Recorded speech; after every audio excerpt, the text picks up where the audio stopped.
네, 오늘 하나님께서 저와 여러분들에게 주시는 말씀, 사도행전 11장 27절에서 30절 말씀이죠. 성령을 따라 사는 사명자에게 고난도 은혜가 됩니다. 이런 제목인데요. 말씀 전해질 때 하나님의 은혜가 함께하기를 원합니다. 자, 한 주간 편안하셨죠? 2022년 시작한 지 진짜 엊그제 같아요. 그런데 벌써 3주째 예배를 드리고 있습니다. 정말 빠르지요. 그래도 뭐 어떡합니까? 그냥 그러려니 하고 열심히 맡은 바도 사명 감당하면서 살아가야 되지 않겠습니까? 그러다 보면 하나님이 함께 하시고 또 좋은 일도 생길 거라 그렇게 믿습니다. 근데 작년에 비해서 올해 그 추위는 별로 그렇게 덜한 것 같아요. 덜 추운 것 같습니다. 뭐 1월 추위치고는 뭐 견딜만 한데 뭐 그래도 겨울은 겨울이니까요. 감기 걸리지 않도록 그렇게 신경 써 주시고요. 요즘은 코로나 때문에 마스크 쓰고 다니다 보니까 감기에 잘 걸리지 않습니다. 그러니까 다 나쁜 것만 있는 것이 아니라 좋은 점도 있는 것 같아요. 그래서 여러분들 나쁜 것만 생각하면 실망하고 낙심할 수밖에 없지만 이렇게 좋은 것들을 보면서 희망을 갖고 힘차게 올 한 해 살아가시기를 부탁을 드립니다. 오늘 하나님께서 본문의 말씀을 통하여 다음과 같은 세 가지로 우리에게 은혜를 주셨는데, 첫째가 이름 없는 사명자들이 하나님 나라를 세워간다는 것이고요. 두 번째는 참 선지자는 성령을 따라 하나님의 말씀을 전하는 사람이다, 이거고, 세 번째는 고난은 새로운 하나님 은혜의 방편이 될 수 있다, 이 부분인데, 사랑하는 여러분, 보통 사람들이 연애를 하면은요, 연애 전과 그 후가 너무 다르죠. 사람이 달라집니다. 하는 사람 보니까 경험자 같아요. 그럴 수밖에 없는 것이, 연애 전에는요, 일상이 그냥 반복되는 다람쥐 쳇바퀴 굴러가는 식으로 그렇게 반복되다 보니까 이게 말이죠. 그냥 그냥 아무 의미가 없는 것처럼 그렇게 살아가지요. 근데 연애하면은 어떻게 될까요? 사람이 눈동자부터 달라지게 되죠. 그래서 새롭게 이렇게 일상이 이렇게 바뀌기 때문에 뭐 정신 못 차립니다. 그런데 우리가 인생을 살아갈 때 그렇게 그러니까 변화가 없는, 그러니까 반복되는 그런 일상을 살면 매너리즘에 빠지게 되거든요. 그러다 보면 진짜 내가 사는 게 뭔가, 뭐 삶의 보람도 없고, 그리고 또 의미도 없는 것 같고, 또 인생을 헛되게 보낸 것 같기도 하고, 여러 가지 복잡해집니다. 그런데 우리 삶뿐만이 아니라 이런 부분들이 말이죠, 우리 신앙에서도 똑같다는 거예요. 우리가 가끔씩 신앙생활하는 데 있어서 여러분 자극이 필요합니다. 그래서 부흥회도 하게 되고, 그래서 기도원도 가게 되고, 그래서 또 특별히 뭐 프로그램을 만들어서 뭐 진행하기도 하고, 그러니까 이렇게 가능한 한 교회는 여러분들이 좀 몸으로 편하면 안 되니까, 교회로 불러들여서 어떻게든지 그냥 신앙생활을 그렇게 잘 해 나갈 수 있도록 그렇게 만들어가는 것이거든요. 이렇게 해야 우리가 매너리즘에 빠지지 않습니다. 그런데 그렇지 않으면요, 자극이 없으면 무력감에 빠져가지고요, 진짜 움직여야 될 때 움직이질 않아요. 그렇게 되면 어떻게 될까요? 결국 열처녀 비유에서 나오는 기름 준비하지 못한 5처녀처럼 그런 상태로 전락하게 된다는 겁니다. 그래서 우리가 그렇게 자극을 주고 움직일 수 있게 하는 것이 바로 성령의 충만함을 받는 것이잖아요. 성령이 충만하면 그 모든 것들이 다 가능해지거든요. 그래서 성경은 우리에게 성령의 충만함을 받으라고 그렇게 말씀합니다. 그러니까 성령의 충만함을 받아야 신앙인으로서 신앙인답게 살아갈 수가 있는 거예요. 근데 그렇지 못하면 어떻게 될까요? 영적인 일은 아무것도 하지 못하고요, 그냥 육신이 원하는 대로 그렇게 살아갈 수밖에 없는 거지요. 그럼 어떻게 됩니까? 방금 말씀드린 것처럼 기름 준비하지 못한 5처녀같이 슬피 울며 일을 가는, 주님 잔치에 참여할 수 없는 그런 상태가 되어버린 거죠. 그래서 우리가 힘을 모아서 새로운 비전을 가지고 영적 자극을 우리가 얻어야 되겠죠. 그래서 누가 보든지 말든지 주의 나라를 위해서 최선을 다해가는 저와 여러분 되시기를 원하고요. 그래서 오늘 본문의 말씀을 따라가면서 무명의 사명자들이 주의 일을 감당할 때 따라오는 그 고난들이 어떻게 은혜가 되는가, 이 부분에 대해서 성령께서 말씀하시는 하나님의 음성 듣도록 하겠습니다. 자, 첫째로 이름 없는 사명자들이 하나님 나라를 세워간다. 자, 27절이죠. 읽어봅니다. 시작. 아멘. 간단해서 좋아요. 네. 자, 수많은 디아스포라들, 다시 말하면 무명의 헌신자들의 손길을 통해서 이방 땅 곳곳마다 복음의 씨앗이 뿌려지게 되죠. 거기에서 싹이 트고 그리고 자라서 나무가 되고 열매를 맺어갑니다. 자, 이곳저곳에서 구원의 은혜와 성령에 충만한 사람들이 모여가지고 자연스럽게 교회를 세우게 돼요. 누가 먼저라고 할 것도 없이, 누가 세우라고 해서 세우는 것도 아니고 자발적으로 그렇게 교회를 세워가는데, 이렇게 세워진 교회들에서 안디옥 교회처럼 바나바와 사도 바울이 중심이 되어져서 사람들에게 양육을 하잖아요. 훈련을 하잖아요. 예, 그런 과정을 통해서 교회는 급속하게 성장하게 되고요. 그리고 사람들에게 정말 많은 영향력을 미치게 됩니다. 자, 이 소식이 예루살렘 교회에 전해지게 되었고, 그래서 예루살렘 교회가 그 소식을 들었을 때 어떤 분위기였을까? 여러분 상상 아마 될 겁니다. 안 봐도 비디오예요. 모든 성도들이 기쁘고 즐거워서 그냥 막 감동을 주체할 수가 없어서 어쩔 줄 모르고 그러지 않았을까 싶거든요. 우리가 이제 그때 당시에 생각해 보면 그게 이제 떠오릅니다. 네. 그래서, 이런 초자연적인 현상들을 볼 때, 진짜 내가 믿고 있는 이 진리가, 이 말씀이 맞나 보다. 내가 믿는 예수님이 진짜 부활하시고 승천하셔서 하나님 우편에 계시나 보다. 하나님이 살아계신가 보다. 이런 것들이, 근데 이런 것들이 어떻게 될까요? 진짜 막 느껴지지 않겠습니까? 그러다 보니까, 누가 시키지도 않았습니다. 자동적으로 많은 사람들이, 무명의 헌신자들이 생겨나서 그들이 말이죠, 생업을 팽개치고 그냥 막 곳곳으로 다니면서 복음을 증거하게 돼요. 여러분, 복음에 미치면 그런 현상들이 자연스럽게 나타납니다. 뿐만 아니라 예루살렘 교회 같은 경우는 바나바라든가 아나니아 삽비라 같은 경우 어떻게 됩니까? 자기가 가지고 있는 재산들을 교회 헌금해서 그걸 통하여 구제와 선교를 이루어가는 것들을 볼 수가 있죠. 자, 이런 역사들이 일어나는데 여러분, 성경을 보면 수많은 사람들의 이름이 등장합니다. 그런데 그 사람들이 대부분 왕이라든가, 그렇죠? 그리고 선지자라든가 아니면 대제사장, 장군들 이런 사람들입니다. 네, 그리고 역사의 흐름에 따라서 이제 그 과정마다 이제 소수의 사람들의 이름들이 막 등장하는데요. 사실 이런 사람들이 역사를 이끌어간 게 아니에요. 하나님의 나라를 세우고 역사를 이끌어가는 것은 이름도 없이 빛도 없이 자기가 맡겨진 그 초소에서 묵묵히 자기 일들을 감당해가는 많은 사람들이 역사의 주인공으로 그렇게 이끌어갔다는 사실입니다. 우리가 이걸 기억해야 됩니다, 여러분. 네, 그래서 골로새 교회라든가 서머나 교회라든가 또는 빌라델비아 교회, 라우디게아 교회, 그 외에도 수많은 교회들이 세워졌지 않습니까? 그런데 누가 세웠는지 기록이 없어요. 기록이 없습니다. 또 빌립보 교회 같은 경우는 사도 바울이 자주장사 누디아를 만나서 그 여자분의 교회, 누디아의 집에서 교회를 시작하게 되는데요. 이 교회가 나중에 정말 아름다운 소문이 아시아까지 인근 각지의 많은 곳에 전파될 정도로 진짜 건강하게 그 교회가 아름답게 성장하지 않습니까? 그런데 그렇게 성장하는 과정 속에 누구의 이름도 등장하지 않는다는 사실이에요. 네, 그러니까 이건 뭐예요? 무명의 헌신자들, 이름도 없이 빛도 없이 하나님 앞에 그 받은 은혜로 그 일들을 감당해 갔다는 것을 알 수가 있습니다. 지금도 마찬가지예요.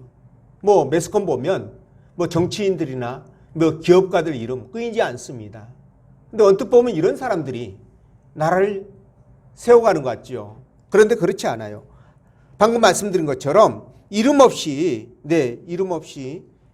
그냥 각자의 일터에서 수고하고 애쓰는 수많은 그런 국민들에 의하여 이 나라가 세워져 가고 있다는 사실이에요. 교회도 마찬가지입니다. 목사와 장로만 있다면 교회가 어떻게 되겠습니까?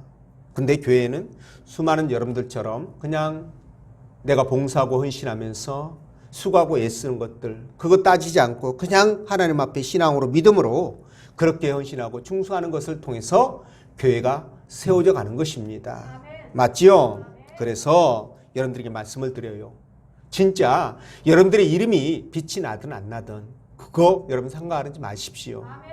그리고 여러분들이 뭐 직분이 높든 뭐 높지 않든 또는 직임이 많든 적든 이거 상관하지 마시고 그냥 여러분들이 아까 말씀드린 대로 무명의 헌신자로 주님 앞에 충성하고 헌신해 가면 그걸로 족합니다. 하나님께서 아시고 보시면 되지 않겠습니까?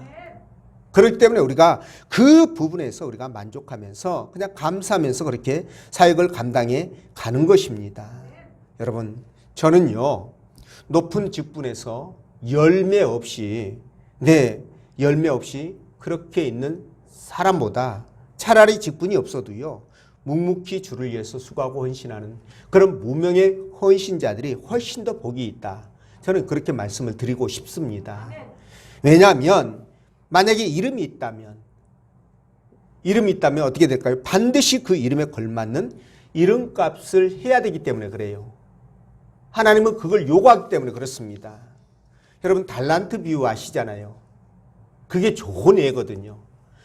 주인이 타국으로 가면서 종들을 불러가지고 10달란트, 5달란트, 1달란트 이렇게 주고 가잖아요.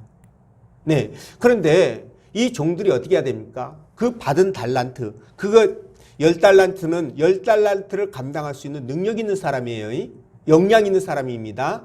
각각의 역량에 맞춰서 준 거 아닙니까? 그러면 그 사람은 뭐예요? 자기 역량에 맞춰서 최선을 다해가지고 10달란트를 남겨야 되고 또 5달란트를 더 남겨야 됩니다. 그래야 되지 않겠습니까? 근데 만약에 나는 안 남기겠어. 아이 그게 뭐라고 그냥 아유 나 편하게 그냥 쉬고 말래. 날도 추운데 그냥 이불 속에서 나 그냥 하루 제끼고 그냥 쉬고 말래. 이런다고 하면 어떻게 될까요? 그러면 결국은 어떻게 됩니까? 그냥 남기지 못하거나 아니면 마이너스 되거나 그렇게 되겠죠. 여러분 주님은요. 본전을 갖다 준 그 종도 악한 종이라고 얘기를 하는데 하물며 만약에 마이너스를 만들어 버린다면 어떻게 될까요? 직분이 올라갈수록 여러분 그만큼 봉사와 헌신의 강도는 높아질 수밖에 없는 거예요. 그런데 거기에 걸맞지 않게 직임은 여러 가지를 맡았는데 아무것도 안 하고요. 그냥 그렇게 그냥 무책임하게 방기한다면 남전도회 여전도회 회장 맡으면은요. 그만한 일들을 감당해야 되잖아요. 근데 그걸 책임을 방기해버리면 어떻게 될까요? 하나님께서 그 책임을 묻지 않겠습니까? 그렇죠? 이런 부분들을 생각한다면 우리는 어떻게 해야 됩니까? 진짜 최선을 다해서 열심히 해야 되겠죠. 근데 이런 부분에 있어서는 진짜 목회자들이 가장 조심하고 두려워해야 될 부분이라고 저는 생각합니다. 왜? 책임이 그만큼 많기 때문에 그렇죠. 자, 그래서 주님은요, 이 무화과나무 비유를 하시잖아요. 그렇죠? 좋은 땅의 포도밭은 좋은 땅입니다. 무화과나무를 아무 데서나 잘 자라는 무화과나무를 그 좋은 땅에다가 포도원에다가 옮겨 심었어요. 그 심은 이유는 목적이 뭡니까? 최대한 열매를 잘 맺는 조건을 만들어 주어서 열매를 많이 맺게 하기 위해서 그런 거 아니겠어요? 그런데 무화과나무가 열매를 안 맺으면 어떻게 될까요? 그렇죠. 그냥 파가지고 불에 던져버리겠죠. 그렇죠? 이런 일들이 벌어질 수밖에 없는 거예요. 자, 그래서 이런 것들을 생각하면 우리가 어떻게 해야 될 것인가가 답이 딱 나옵니다, 여러분. 예, 연말이 되고 연초가 되면 이제 교회가 진짜 몸살을 알아요. 이제 직분자들 임명하고 또 직임을 또 맡기고 이런 부분들인데요. 이제 우리 교회는 뭐 별로 이제 사람들이 이렇게 많지 않으니까 그냥 서로 안 하려고 해서 문제죠. 맡겨줘도 안 하려고 그러니까 문제예요. 큰 교회는 근데 서로 하려고 그러잖아요. 그렇죠? 그게 뭐예요? 하나님을 보고 하는 겁니까? 아니면 사람을 보고 하는 겁니까? 저는 이해가 잘 안 되는데 어쨌든 열심히 하려고 하는 것은 좋은 거니까 일단은 뭐 긍정적으로 보자고요. 자, 그런데 말이죠. 교회에서 그렇게 할 때 그런 그 직분이나 직임에 있어서 그거 가지고 시험 드는 사람들이 굉장히 많습니다. 의외로. 우리는 그거 잘 못 느끼죠. 근데 웬만한 교회에서는 그런 것들로 인해서 시험 드는 교회가 굉장히 많아요. 그래서요, 큰 교회는 직분을 어떻게 주는 줄 아세요? 그냥 구역장들 있잖아요. 직분 받을 사람, 집사, 받을 사람, 뭐 권사 받을 사람 명단 올리라고 그래요. 그럼 그 명단 올린 대로 그냥 다 줘버립니다. 그냥. 임명장 하나씩 그냥 주고 말아요. 그냥. 그리고 이제 집사래요. 그러니까 검증이 안 되잖아요. 뭐 검증을 너무 많아서 검증을 할 수 없어서 그런지 모르겠지만 검증이 안 됩니다. 그러니 이제 질이 떨어지는 거죠. 사실은요. 예. 심사숙고해서 기도하면서 직분을 줘야 되는데 그렇게 하지 않고 막 줘버리니까 남발하니까 직분 가진 사람도 자기 직분에 대해서 어떻게 할까요? 긍지가 없어요. 자부심이 없어. 자존감이 없어요. 뭐 개나 소나 다 봤는데 뭘 내가 이거 가지고 뭐 어디다 써먹어 이런 거잖아요. 그죠? 그러니까 이게 신중해야 될 필요가 있는데 시험 든다고 그냥 다 줘버리는 거예요. 그냥. 교회 떠난다고 다 줘버리는 거예요. 자, 이런 것들이 그런데 결국은요. 하나님이 반드시 책임을 묻기 때문에 나중에 이게 올무가 될 수 있다는 거예요. 올무가 될 수 있는 겁니다. 그러니까는 목사가 제일 책임이 많고요. 뭐 장로가 그 다음이겠죠. 그렇죠? 그러니까 그 책임을 하나님이 추궁하시니까요. 그걸 어떻게 감당하냐고요. 너 내가 5달란트 맡겨주지 않았냐. 너 7달란트 맡겨주지 않았냐. 너 뭐 했니? 한번 결산 한번 해보자. 그러면 어떻게 되겠어요?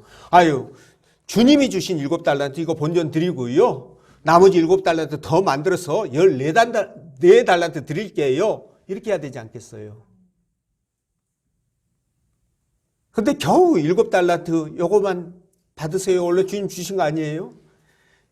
야, 이놈아. 내가 은행에다 이거 맡겨놨으면 이자 받았지 않겠냐? 그렇게 되는 겁니다, 여러분. 그래서 말이죠. 우리가 책임을 묻기 때문에 정말 최선을 다해야 되는데 그런데 또 삐딱한 사람은 어떻게 얘기하냐면요. 아니, 목사님, 그러면 처음부터 직분 안 받을게요.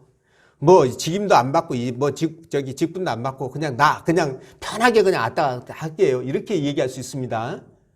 근데 여러분 이거 한번 생각해 보세요. 직분을 맡겼을 때 또는 직임을 맡겼을 때 거부를 한다. 그게 좋을까요?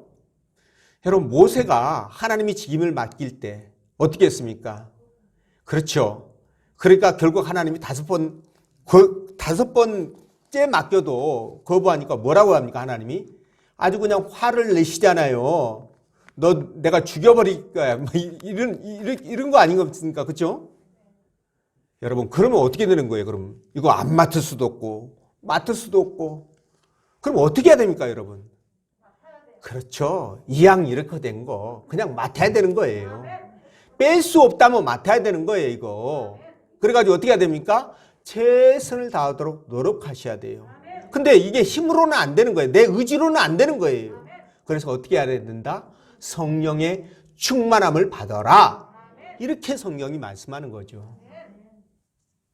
이해가 되시나요? 네, 그렇게 되는 겁니다. 그래서 이왕 베린 몸 어떻게 됩니까? 그냥 확실하게 그냥 들어가자. 예? 확실하게 들어가자. 이렇게 되는 거 아니겠어요? 네, 그래서 여러분들이 진짜 그렇게 해서 감당을 해야지 매 맞고 감당하면 골치 아파지잖아요. 그러니까 여러분들이 그렇게 할 때 진짜 복을 받고 영생을 누릴 수 있지 않겠습니까? 그러니까 이왕이면 그냥 선택 주는 대로 받아서 최선을 다하자. 아멘? 네, 그렇습니다. 그래서 여러분들이 이렇게 뭐 빛내려고 하지 마세요. 사람들에게 돋보이려고도 하지 마시고 그냥 무명의 헌신자가 되라는 겁니다. 이름도 없이 빛도 없이 그냥 내 맡겨진 일에 최선을 다하는 거예요. 그걸로 만족하면 됩니다. 나머지는 누가 알아서 보시고 책임져 주신다? 하나님께서. 이 부분을 우리가 생각하자고요. 그래서 우리가 신앙이 성장하고 성숙해져지는 그런 한 해가 되길 원하고, 두 번째, 선지자는 성령을 따라 하나님의 말씀을 전하는 사람이라고 그랬죠. 자, 읽어봅니다. 28절 시작.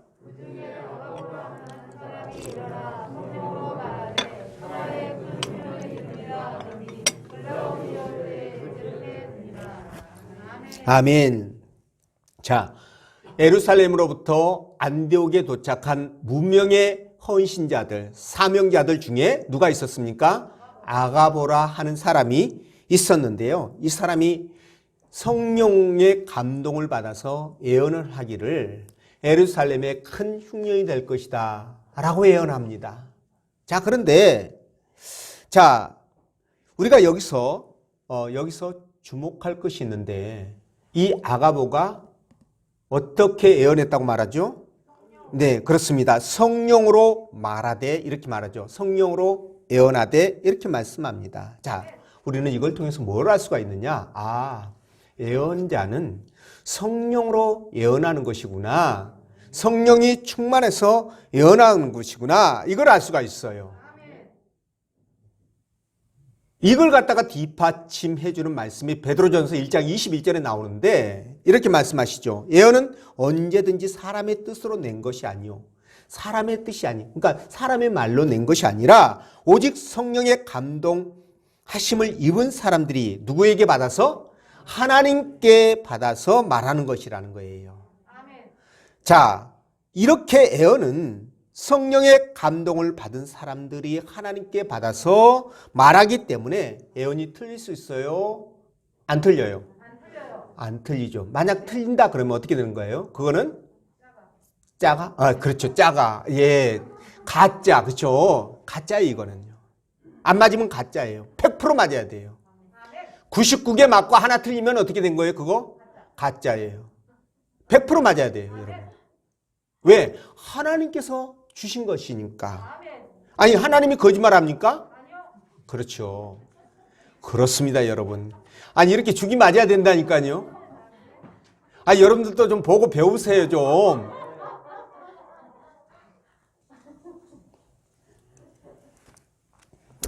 자, 오늘 아가보가 이렇게 예언했으니까 성취가 될까요, 안 될까요? 됩니다. 왜? 성령으로 예언했으니까. 하나님께 받아서 예언했으니까 성취가 되는데, 이 예언이 언제 성취가 되느냐? 로마의 글라우디우스 황제 있잖아요. 이 황제 때, 그러니까 그때가 그때가 언제냐면은요. 잠시만요. 요게 요게 제가 적어놨는데 어디다 적어놨는지 이사를 갔네 이게. 예. 요게 말이죠. 네, 40 예. 그러니까 글라우디우스 황제가 집권하고 나서 황제가 되고 나서 4년에서 7년 사이에요. 그러니까 서기로 말하면 41년에서 54년까지 즉위를 했는데 약 한 1년에서 54년 사이에 예루살렘에 큰 기근이 일어나게 됩니다. 자, 여러분, 그런데 이 예언이 성취됨으로 말미암아 아가보가 했던 이 예언이 진짜라는 것을 지금 만천하에 지금 선포하고 있잖아요. 그래서 여러분, 우리가 이걸 통해서 알 수 있는 것이 뭐냐면, 하나님의 말씀은, 하나님의 예언은 반드시 성취되는구나. 그죠? 그리고 또 하나, 참 선지자와 거짓 선지자를 구분할 수 있는 기준이 바로 말씀의 성취에 있구나 라는 것을 우리가 깨닫게 되는 겁니다. 자, 여러분, 그래서 거짓 선지자는요, 자기 말을 합니다. 자기 생각과 욕심으로 자기 말을 해요. 그런데 참 선지자는 어떻게 됩니까? 성령으로 말하고 오직 하나님 말씀만을 말하게 되죠. 그래서 참 선지자는 하나님의 말씀을 정말 깊이 연구하고 묵상하고 그리고 말씀을 많이 알아야 되는 거예요. 그러니까 기도할 수밖에 없겠죠. 그렇죠? 예, 그렇습니다. 그래서 베드로전서 1장 10절에서 11절 말씀인데 이 말씀이 조금 어려워요. 여러분들 보시기에. 그래서 제가 이게 공동 번역으로 제가 적었는데 이렇게 되어 있습니다. 이 구원은 여러분에게 내릴 은총을 두고 예언한 예언자들이 열심히 찾고 연구하던 것입니다. 예언자들이 그 일을 언제 어떤 모양으로 일어날 것인지를 연구하고 있을 때에 그들 속에 계신 그리스도의 성령이 그들에게 그리스도의 순환과 그 뒤에 올 영광을 미리 알려주셨습니다. 이렇게 말합니다. 자, 이 말씀이 무슨 얘기냐면 이거예요. 그러니까 선지자들이 말씀을 연구하고 공부하고 그럴 때 열심히 찾고 연구하고 공부할 때 그들 안에 계신 성령께서 어떻게 한다? 그들에게 미리 알려주셨다. 이렇게 말하는 거죠. 그러니까 이걸 통해서 뭡니까? 하나님 말씀을 선포하고 증거하는 거예요. 네, 이렇게 되는 것입니다. 자, 그래서 말이죠. 이런 것들을 보면 우리가 뭘 느낄 수가 있느냐? 아하, 선지자는 하나님 말씀을 연구하고 그 뜻을 열심히 찾는 사람들이구나 라는 것들을 알 수가 있습니다. 자, 그래서요, 참 선지자라고 한다면 반드시 하나님 말씀에 대한 연구 있어야 되겠죠. 묵상이 있어야 되겠죠. 기도 있어야 되겠죠. 그래야 말씀을 살펴보고 또 그 말씀을 바르게 선포할 수가 있기 때문에 그렇습니다. 자, 여러분, 예언이 여러분 생각할 때요, 예언 그러면 어떤 그 이미지를 갖게 되나요? 무슨 무당 당걸레처럼 이렇게 말하는 것 이렇게 생각하시면 안 됩니다. 예, 오늘 이 말씀을 보면 방금 여러분들에게 읽어드렸던 말씀을 보면 예언자들이 연구하고 있을 때에 그들 속에 계신 그리스도의 성령이 그들에게 미리 알려주신다라고 하잖아요. 이게 예언이에요. 그러니까 지난번에도 제가 수요 예배 때 말씀을 드렸는데 이미 지금은요, 그 예언이 하나님의 예언이 종료된 상태입니다. 무슨 뜻인지 아시겠죠? 네, 성경이 이미 종료가 되었어요. 더 이상 어떤 예언을 한다 할지라도 성경이 될 수가 없습니다. 예, 계시는 끝났습니다. 그래서 우리는 어떻게 하느냐? 이 계시된 성경 66권을 통해서 하나님의 예언의 말씀을 풀어내는 거예요. 그게 예언이 되는 겁니다. 이해가 되시죠? 자, 그렇기 때문에 우리는 이렇게 하나님의 말씀을 많이 알고 연구를 해야 예언을 바르게 할 수 있지 않겠습니까? 그렇죠? 또 복음을 전할 때 바르게 전할 수 있지 않겠습니까? 자, 이렇기 때문에 우리가 하나님의 말씀을 바르게 알아야 된다는 거예요. 그래야 하나님의 뜻도 분별할 수가 있기 때문에 그래요. 자, 그래서 말이죠.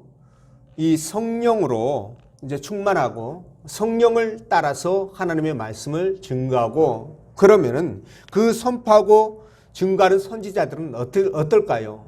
그분의 말도 권위가 있겠지만 그분 자체가 겸손하고요. 성령이 원하는 그런 성품을 가져갈 수밖에 없겠죠. 네, 그렇게 됩니다. 그래서 자기의 이익을 구하지 않고 옳고 그름을 잘 분별해 가지고 잘 분별해서 사람들에게 어떻게 될까요? 복음을 전하고 말씀을 선포하겠죠. 자, 이렇게 되는 것입니다. 그래서 오늘날 우리가 거짓 예언자들, 그러니까 예언을 말한다고 하는 사람들을 경계할 필요가 있다는 겁니다. 이런 사람들은요, 대체적으로 보면 하나님 말씀과 뭐 상관없이 예언을 한답시고 하는 경우가 굉장히 많습니다. 그러면 자기 생각과 마음이 거기에 들어갈 수밖에 없겠지요. 그래서 우리는 이런 사람들을 굉장히 조심해야 돼요. 이런 사람들의 예언이 복불복이고요, 이연령 비연령일 경우가 높기 때문에 그렇습니다. 무슨 뜻인지 아시겠죠? 그래서 오늘날 교회에서는요, 공식적으로 예언자를 인정하지 않아요. 예언자를 인정하지 않습니다. 예, 정말 우리 가운데 예언자를 찾는다면, 참 선지자를 찾는다면 날마다 하나님 말씀을 연구해서 성도들에게 신선한 말씀의 꼴을 먹이는 목사님들이 바로 예언자다, 이렇게 보시면 됩니다. 아니 그게 맞아요. 제가 그냥 무턱대고 저 뭐 좋으라고 그렇게 얘기한 거 아닙니다. 사도행전 13장 1절 말씀을 보면 거기에 바나바라든가 사도 바울이라든가 몇 분의 그 인물들이 등장해요. 그분들을 뭐라고 표현하냐면 선지자라고 표현하거든요. 선지자. 네, 그렇기 때문에 우리가 진정 참된 선지자를 만나고 싶다면 어떻게 된다? 성경에 정통한 목회자를 찾아라. 네, 성령을 따라 전하는 하나님 말씀이 예언이기 때문에 성경에 능통한 목회자가, 선지자가 되는 것입니다. 그래서 여러분들이 이런 말씀들을 통해서 하나님의 예언을 접하셔야 되고요. 그리고 그 말씀을 따라 순종하면서 믿음으로 살아가셔야 돼요. 그럴 때 여러분들의 신앙이 성장하고요. 행복한 신앙생활이 된다는 것입니다. 그런 여러분 되시길 바라고, 셋째로 고난은 새로운 하나님의 은혜의 방편이 된다고 했는데 28절 말씀 읽어보겠습니다. 시작.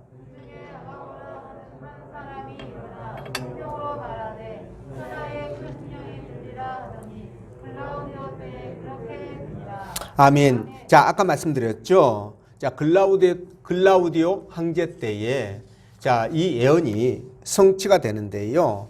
그때 당시에 이 팔레스타인 지역 있잖아요. 그러니까 이스라엘, 예루살렘 이 지역만 가뭄이 아주 심했습니다. 한 3년 정도. 근데 다른 지역은 가뭄이 없었어요. 그러니까 아가브의 예언이 그대로 성취가 되는데, 자, 이거를 어떻게 우리가 또 검증할 수 있느냐? 사도 바울이 제3차 전도 여행을 떠났을 때 그때 기간과 이렇게 맞거든요. 같이 중첩됩니다. 근데 예루살렘의 기근이 심하다 보니 사도 바울이 어떻게 했습니까? 뭐 고린도 교회라든가 마케도니아 교회, 빌립보 교회라든가 또 갈라디아 교회라든가 로마 교회라든가 이런 데에다가 예루살렘에 연보할 돈을 헌금해 달라고 요청을 합니다. 그래서 돈을 모아가지고 예루살렘 교회를 구제하게 되거든요. 자, 이런 걸 볼 때, 아, 그렇게 해서 예언이 성취되었구나, 라는 것을 우리가 느낄 수가 있겠지요. 자, 그렇습니다. 자, 그런데 여러분, 예루살렘 교회는 모든 세계 각처에 세워진 모든 교회의 어머니 교회 같은 모교회예요. 그런데 다른 교회는 멀쩡하게 그냥 그렇게 아무 문제가 없는데 예루살렘 교회만 이렇게 가뭄이 들어가지고 3년씩이나 그들이 굉장히 곤란함을 겪고 있는 이 상황이 여러분 하나님의 심판일까요? 아니면 또 다른 뜻일까요? 그렇습니다. 여러분 예루살렘 교회가 은혜가 충만해서 복음을 전파하고 증가하고 그러는데 무슨 징계가 있겠어요? 하나님의 뜻이에요. 이게 무슨 뜻이냐? 여러분 이걸 통해서 예루살렘 교회가 모든 교회의 어머니 교회가 된다는 것을 세상에 선포하기 위한 거예요. 이걸 통해서 모든 세상에 있는 교회는 하나의 교회라는 것을 선포하기 위한 거예요. 네, 그렇습니다. 그래서 이 하나라는 교회라는 차원에서 보면 기독교보다는 카톨릭이 더 맞는 것 같아요.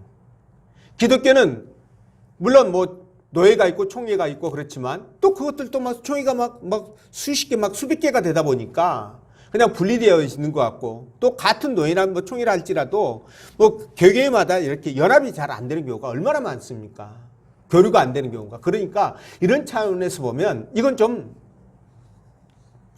조금 이제 성경적으로 보면 문제가 있지 않느냐 이렇게 볼 수도 있습니다. 뭐 장점도 있기는 있지만 네, 어쨌든 여러분 그래서 이 교회는 하나로 뭉쳐야 되고요. 그리고 하나님의 뜻을 선포하고 증거해가는 그런 교회가 돼야 된다는 거예요. 그런데 말이죠. 로마서 15장 26절, 27절 말씀을 보면 하나님께서 그렇게 하신 목적이 또 다른 목적이 있구나라는 것을 우리가 알게 되는데 자, 26절, 27절 우리 같이 읽어보겠습니다. 시작.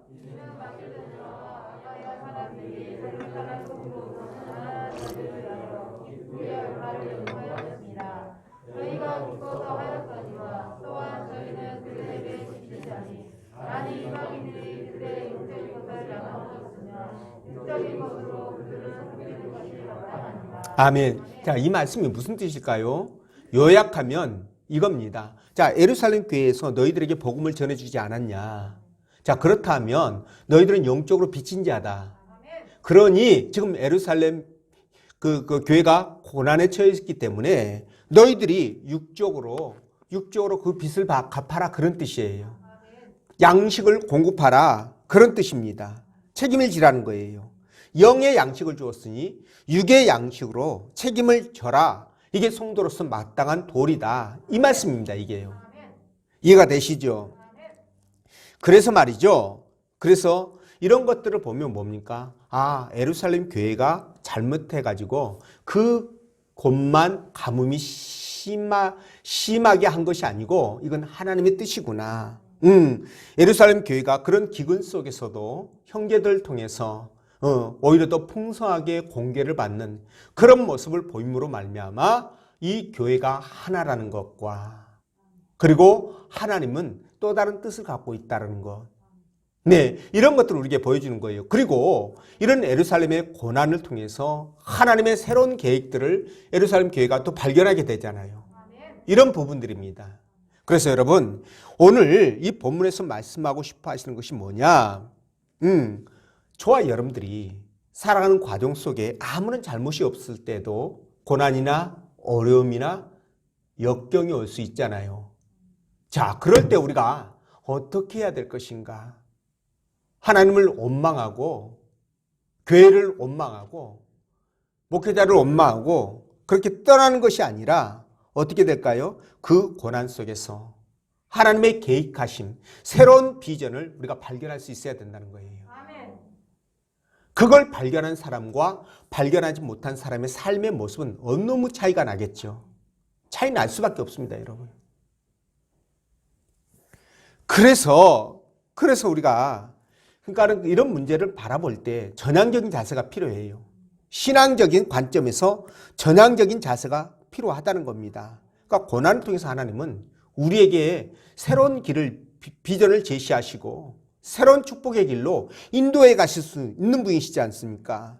그러니까 전혀 예상하지 못했던 하나님의 축복을 경험할 수 있는 축복의 통로가 될 수도 있다는 거예요. 이 부분을 우리가 기억하자는 겁니다. 그래서 방금 말씀드린 대로 예루살렘 교회가 말이죠. 비록 가난에 처했지만, 어려움에 고난에 처했지만 오히려 세계 여러 교회에서 연보를 거둬서 그렇게 지원하는 바람에 더 풍성한 그런 계기가 되었다는 거예요. 믿으시죠? 그러니까 여러분들도 마찬가지입니다. 올 한 해를 살아가면서 힘들고 어려운 일들이 있을 수 있습니다. 고난이 있을 수 있습니다. 그럴 때 어떻게 됩니까? 그 가운데서 우리가 사명자잖아요. 하나님께 구원받은 백성이고 하나님 앞에 충성과 헌신을 다해가는 사명자잖아요. 그렇다면 하나님은 반드시 저와 여러분들에게 좋은 계획을 갖고 계실 것이다. 그렇다면 고난이 왔을 때 그 고난을 통해서 하나님은 나에게 새로운 비전과 소망을 주실 것이고 그곳에서 새로운 방향으로 새롭게 이끌어 가시는 비전을 우리에게 주실 것이다. 이렇게 생각을 하시면 된다는 겁니다. 그래서 여러분, 고난이 오고 어려움이 올 때 그것에서만 그냥 벗어나게 해달라고 기도하지 마시고요. 예루살렘 교회 성도들처럼, 초대교회 성도들처럼 그것을 이길 수 있게 해달라고 기도하시라는 거예요. 믿으시죠? 예, 그리고 축복의 방편이 되게 해달라고, 축복의 통로가 되게 해달라고 기도하시라는 거예요. 이것이 우리의 믿음의 자세입니다. 자, 그러면 하나님이 얼마나 감동하시겠습니까? 감동하시면 만사 형통이죠. 네, 그렇습니다. 뭐 어떤 분은 만사 형통, 꼬부랑통 그러는데, 네, 어쨌든 만사 형통이에요. 그래서 올 한 해도 네, 여러분들이 하나님의 은혜 안에서 성령 충만하고 은혜 충만하고, 그죠? 네, 또 기쁨이 충만하고 감사가 충만하고 그래가지고 사명을 잘 감당하시고 또 고난을 축복으로 바꾸어 가시는 여러분 되시길 주의 이름으로 축원드립니다. 기도하겠습니다.